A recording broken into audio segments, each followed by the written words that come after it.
दोष और ऋण क्यों आते हैं, जाने कारण और समाधान। लेखिका गरिमा सिंह अजमेर राजस्थान के अनुसार धर्म शास्त्रों में मनुष्य जाति पर जन्म से लेकर मृत्यु तक 3 प्रकार के ऋण बताए गए हैं। ऐसा बताया गया है कि इन ऋणों को चुकाए बिना मनुष्य की मुक्ति संभव नहीं है।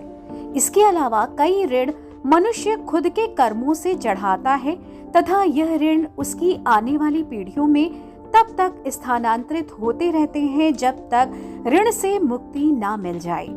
देव ऋण माना जाता है कि देव ऋण भगवान विष्णु का है। ये ऋण उत्तम चरित्र रखते हुए दान और यज्ञ करने से चुकता होता है। जो लोग धर्म का अपमान करते हैं या धर्म के बारे में भ्रम फैलाते हैं या वेदों के विरुद्ध कार्य करते हैं, उनके ऊपर यह ऋण दुष्प्रभाव डालने वाला सिद्ध होता है। इसका खास उपाय है प्रतिदिन सुबह और शाम संध्या वंदन करें और भगवान विष्णु, श्री कृष्ण और हनुमान जी में से किसी एक देवता के मंत्र, चालीसा पाठ या श्रोत का जाप करें। सिर पर चंदन का तिलक लगाएं, उत्तम और सात्विक भोजन करें, धर्म का प्रचार प्रसार करें या धर्म के लिए दान करें, देवी देवताओं आदि का सम्मान और उन्हें श्रद्धा पूर्वक नमन करें। किसी भी प्रकार से न धर्म का अपमान सहें और न करें। हिंदू है तो हिंदू धर्म के अनुसार कर्म और स्वभाव का आचरण करें। ऋषि ऋण यह ऋण भगवान शंकर का है।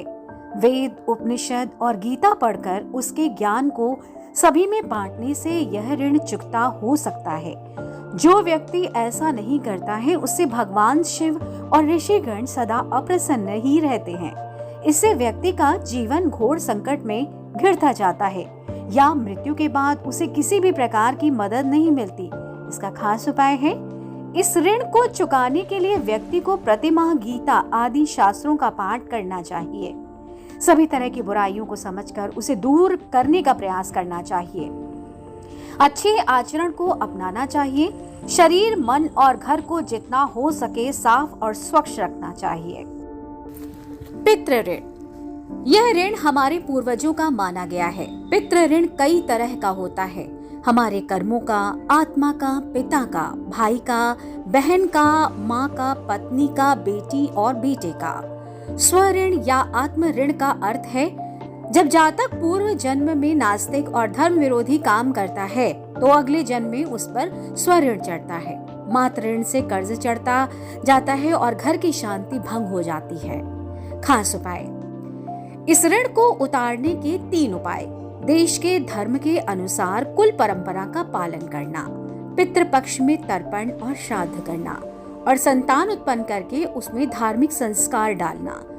प्रतिदिन हनुमान चालीसा पढ़ना, भृकुटी पर शुद्ध जल का तिलक लगाना, 13, 14 अमावस्या और पूर्णिमा के दिन गुड़ घी की धूप देना, घर के वास्तु को ठीक करना और शरीर के सभी छिद्रों को अच्छी रीति से प्रतिदिन साफ सुथरा रखने से भी यह ऋण चुकता होता है। व्यक्ति की कुंडली में ऋण की पहचान और समाधान। पितृ ऋण कुंडली में बृहस्पति अपने पक्के घर 2, 5, 9, 12 भावों से बाहर हो और बृहस्पति स्वयं 3, 6, 7, 8, 10 भाव में स्थित हो और बृहस्पति के पक्के घरों 2, 5, 9, 12 में बुध या शुक्र या शनि या राहु या केतु बैठा हो तो व्यक्ति पितृ ऋण से पीड़ित होता है। इसके अलावा 5वें, 9वें या 12वें भाव में जब शुक्र, बुध या राहु या फिर इनकी युति हो तो जातक पर पितृ ऋण ग्रस्त माना जाता है। कारण पितृ ऋण के कई कारण हैं। प्रारब्ध के कारण भी पितृ ऋण होता है। इसके अलावा तात्कालिक भी पितृ ऋण या दोष पैदा हो जाता है। जैसे कि यदि आपने पास के मंदिर में तोड़फोड़ हो, बड़, पीपल, नीम, तुलसी सहित 7 प्रमुख वृक्षों को काटा या कटवाया हो या पिता, दादा, नाना, कुल पुरोहित, पंडित आदि का अपमान किया हो। समाधान इस ऋण को कुछ लोग पितृदोष भी कहते हैं। इस दोष में सूर्य का उपाय करना चाहिए। इसके अलावा ये उपाय घर के सभी सदस्यों को मिलकर ही करना चाहिए। परिवार के सभी सदस्यों से बराबर धन एकत्रित करके किसी मंदिर में दान कर दें। किसी पीपल के वृक्ष को लगातार 43 दिन तक पानी अर्पित करें। मातृ ऋण जब कुंडली में चंद्रमा द्वितीय एवं चतुर्थ भाव से बाहर कहीं भी स्थित हो तथा चतुर्थ भाव में केतु हो तो व्यक्ति मात्र ऋण से पीड़ित रहता है। अर्थात चंद्रमा विशेषतः 3, 6, 8, 10, 11, 12 भावों में स्थित हो। तो इसके अलावा जब केतु कुंडली के चौथे भाव में बैठा हो तब भी मात्र ऋण माना जाता है।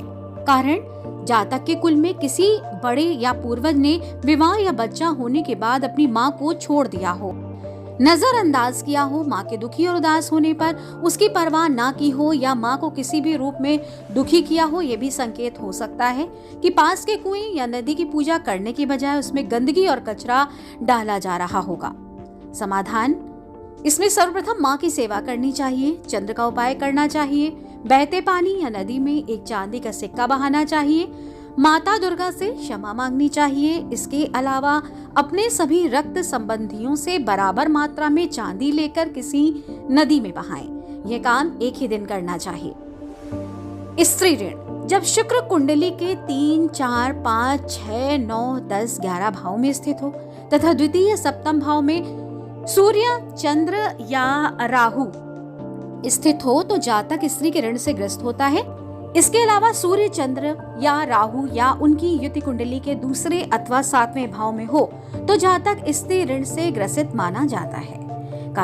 इसके कारण पूर्वजों द्वारा लोभ या विवाहेतर संबंधों के चलते पत्नी या परिवार की किसी स्त्री की हत्या की संभावना या किसी गर्भवती महिला को हानि पहुंचाना हो सकता है। इसका संकेत ये माना जा सकता है कि घर में ऐसे जानवर होंगे जो समूह में न रहते हों। पत्नी का मन दुखाने और उसका अपमान करने से यह निर्मित होता है, जो व्यक्ति की बर्बादी का कारण भी बन जाता है। समाधान: स्त्री या पत्नी का सत्सम्मान करना, उन्हें खुश रखना सीखें। रक्त संबंधियों से बराबर मात्रा में पैसे लेकर उसका चारा खरीदें और दिन के किसी समय पर 100 गायों को एक ही दिन में हरा चारा खिलाएं।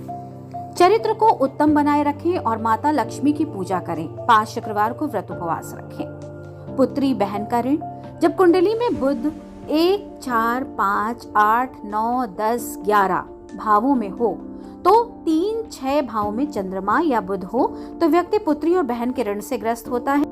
यह ऋण है तो नौकरी और व्यापार में व्यक्ति कभी तरक्की नहीं कर सकता और वो हमेशा चिंता से ही घिरा रहता है। इसका कारण किसी की बहन या बेटी की हत्या या उन्हें परेशान करने की संभावना हो सकती है या फिर किसी अविवाहित स्त्री या बहन के साथ विश्वासघात किया गया हो।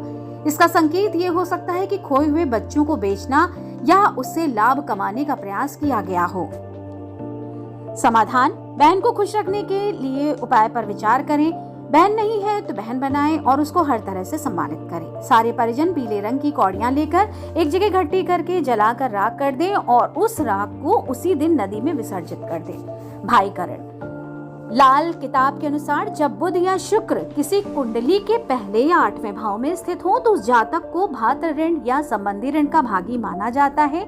उसे इस तरह समझें, कुंडली में मंगल 2, 4, 5, 6, 9, 11 एवं भाव में स्थित हो तो प्रथम या अष्टम भाव में बुध केतु स्थित हो तो व्यक्ति रिश्तेदारी के ऋण से ग्रस्त होता है। कारण किसी पूर्वज द्वारा किसी दोस्त या रिश्तेदार के खेत या घर में आग लगाना या फिर भाई या संबंधी के प्रति द्वेष का भाव हो सकता है। दूसरे कारण घर में बच्चे के जन्म या उत्सव विशेष के वक्त घर से दूर रहना भी हो सकता है। समाधान: भाई और रिश्तेदारों से संबंध अच्छे बनाएं। सभी परिजनों से रकम इकट्ठी करके किसी हकीम या वैद्य को दान करें। आध्यात्मिक ऋण: जब कुंडली में केतु 2, 6, 9 के अतिरिक्त किसी भी भाव में हो तथा छठे भाव में चंद्रमा और मंगल स्थित हो तो ऐसे व्यक्ति पर आध्यात्मिक ऋण होता है।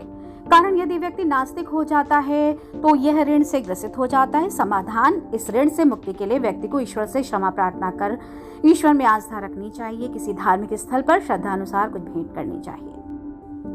खबर सबकी, सीधी आप तक।